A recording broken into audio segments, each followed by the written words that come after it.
Welcome to Lesson 5 for your online classes. I hope you're learning a bit. I hope you're doing some research. I hope you're thinking about how you use water in your own home and how you can save it a bit. So today we're going to look at some of the solutions. We've looked at the problems where 1 billion people don't have access to water, 2 billion to no form of a toilet. Now what can we do about that? What does BeyondWater do? That's our organisation that we run. What do we do? So we have some focus areas. Schools, remote communities, medical clinics, and the Girl Project. And we're going to talk a little bit about each of those. So let's look at schools. Well, as you know, only 1/3 of schools have any form of a toilet, so we're going to put in toilets. But we work in areas where there is no running water, so we can't connect to the main supply and things like that. What we do is we put in what's called a pit latrine. I want you to have a look at it and take a look and see what they're like. But then we discovered that something really important, as we all know, and that's washing of hands. But how can you wash hands if you don't have any water? So we have to put in water tank and guttering, and from that we have a little tank at the side where kids can wash their hands, which is pretty important. But also we need to make sure how to wash our hands. We need to be able to have soap. Now for you and I, we just go to the shop or the supermarket and buy some soap. But what if you don't have a supermarket? You don't even have a little shop anywhere near you. It might be about 2 hours drive away and you live in a tiny village and you don't have a car. So what we do is we teach people to make liquid hand soap from local ingredients. And this is something from one of our team members who had a side business, and she would sell liquid hand soap. And so we teach the teachers, we teach the kids how to make it, and have a look at it. Yeah, umbrella, so one, yeah. And this one for the boys.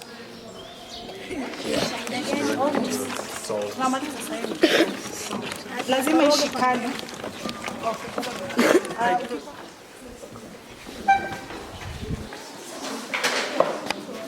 Ya, koroga. Kishamwaga yote koroga.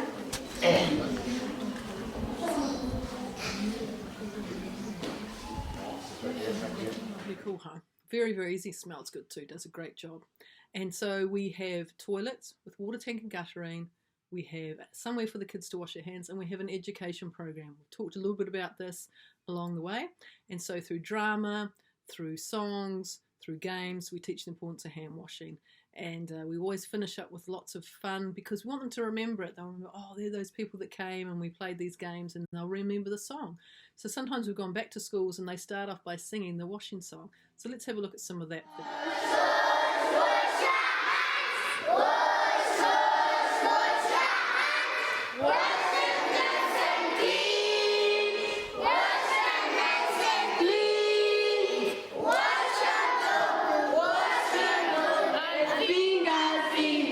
These toilets, we make sure that they're handed over to school. We hope that they'll look after it. We hope with the education that the kids will keep practicing it. The advantage is that we build very sturdy toilets. They've got steel doors, good bricks and good concrete and things like that. And we really leave it up to them.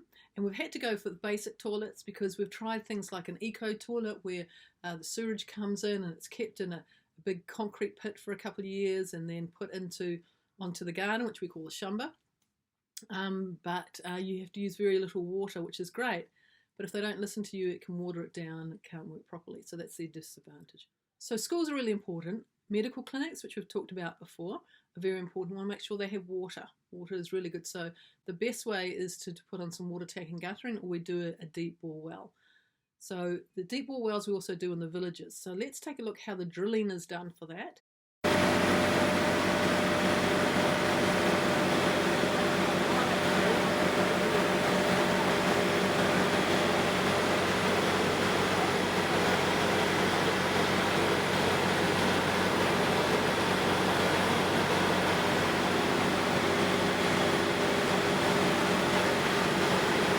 If it's a big project, we use solar pumps to bring up the water and things like that. Let's have a look at a simple hand pump, which we use in villages, and we use it in some medical centres. So the last thing I want to talk about is our girls project. It's called the Girl Project. It's very simple. 5 years ago, my team and I in Kenya started the Girl Project, which now is across 3 locations. We want to go into a 4th one soon. What we found is girls at that time of the month, I know people get like, ooh, about it. It's very normal. They don't necessarily have sanitary products. And so what do? They use rags, leaves, sit in the same spot for 5 days. Worst case scenario, they'll have sex with an older person for 50 cents to buy 1 sanitary pad.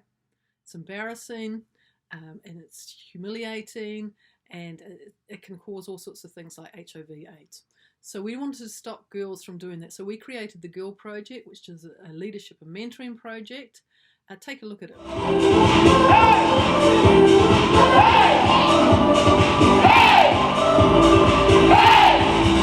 Knees, toes, head, knees, toes, head.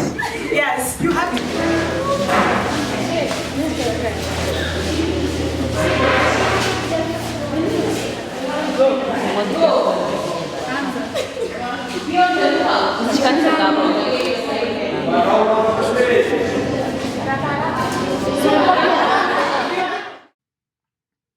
So what we do is we meet in Nairobi, and we have it in other locations as well, on the 3rd Saturday of every month. We have a guest speaker come along, but first we have some games, because remember the kids come after school on a Saturday, and so we'll have some games to loosen up, and then we'll have a guest speaker, we'll do workshops, we'll break off into groups, and sometimes we've done fun activities like on an excursion somewhere. What's crazy is that the wildlife is literally only 30 minutes from where that program is held, and most of those girls have never seen wild animals. So we encourage our girls, we help them to decide what subjects to take, we work alongside them where we can and give career advice. Hi, I'm Fauzia Bilali from the Girl Project. I'm 18 years of age and I finished my Form 4 just last year, 2019. I got a C minor, and my ambition in life is to become a successful person. Well, I would like to study hospitality and tourism. Over here we learned, I learned basic computer usage. At first I didn't know how to use a computer. Well, I didn't do computer studies at my school, so I came here and I did computer studies, and it really helped me. Thank you very much for the opportunity. Of course, we feed them. It's the only meal the girls get during that day. So it'll be a muffin, a bottle of, you call it fizzy drink, we call it soda, and a piece of fruit, which is usually something like a banana or mangoes or something like that. And so we also give the girls a sanitary pack. So this is toilet paper, we call it tissue where we are, and a packet of 16 pack of sanitary pads. And we often find that they share these with their family members. And once we had this game, and I'll show you what it's like. We often do it when we're in schools in your country. Have a look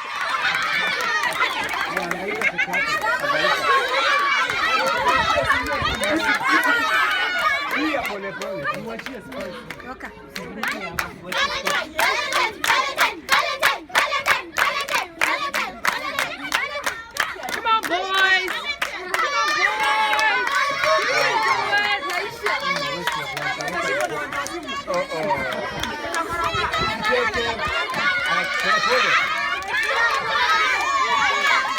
And we did this game with these girls once, and my husband Pete did it. He doesn't come to the Girl Project anymore, but in the early days he helped out. And of course the floor was dusty and that where we are, and he was just going to throw all the toilet paper into the bin, and the girls started scrambling for it, and he's like, no, this is really gross. And he knew that what the girls needed it for, and so he started doing little piles for the girls and things like that.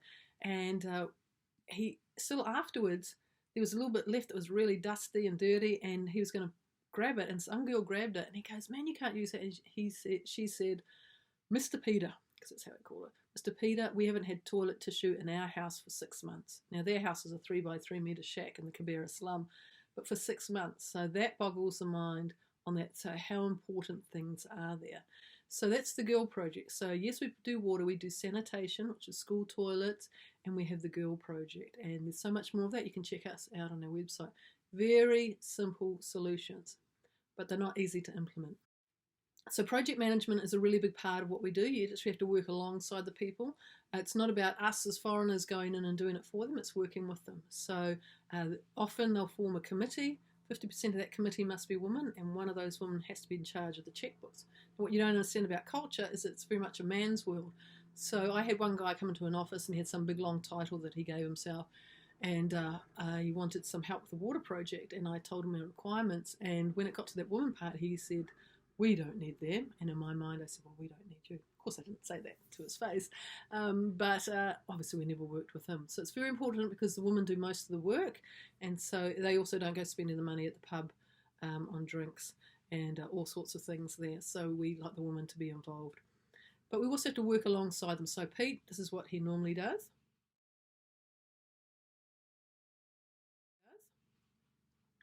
And he works alongside. It's not like the thing where there's a manager, you sit there and tell them what to do. He works alongside them so that they'll learn something and be able to earn more money by having more skills. So that's a little bit about what we do. We also oversee finances.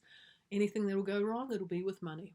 So we make sure the money gets spent, because all our money comes in from donors, schools fundraising, Rotary clubs, Interact clubs, Zonta, women's groups, all sorts of people around the world are fundraising. And it takes a lot of work to fundraise, so we want to honour that by making sure the money gets there. So everything is receipted where we are, and we make sure the money goes where it goes. So here are 3 questions for this week for you to think about, do some writing down, discuss with your group.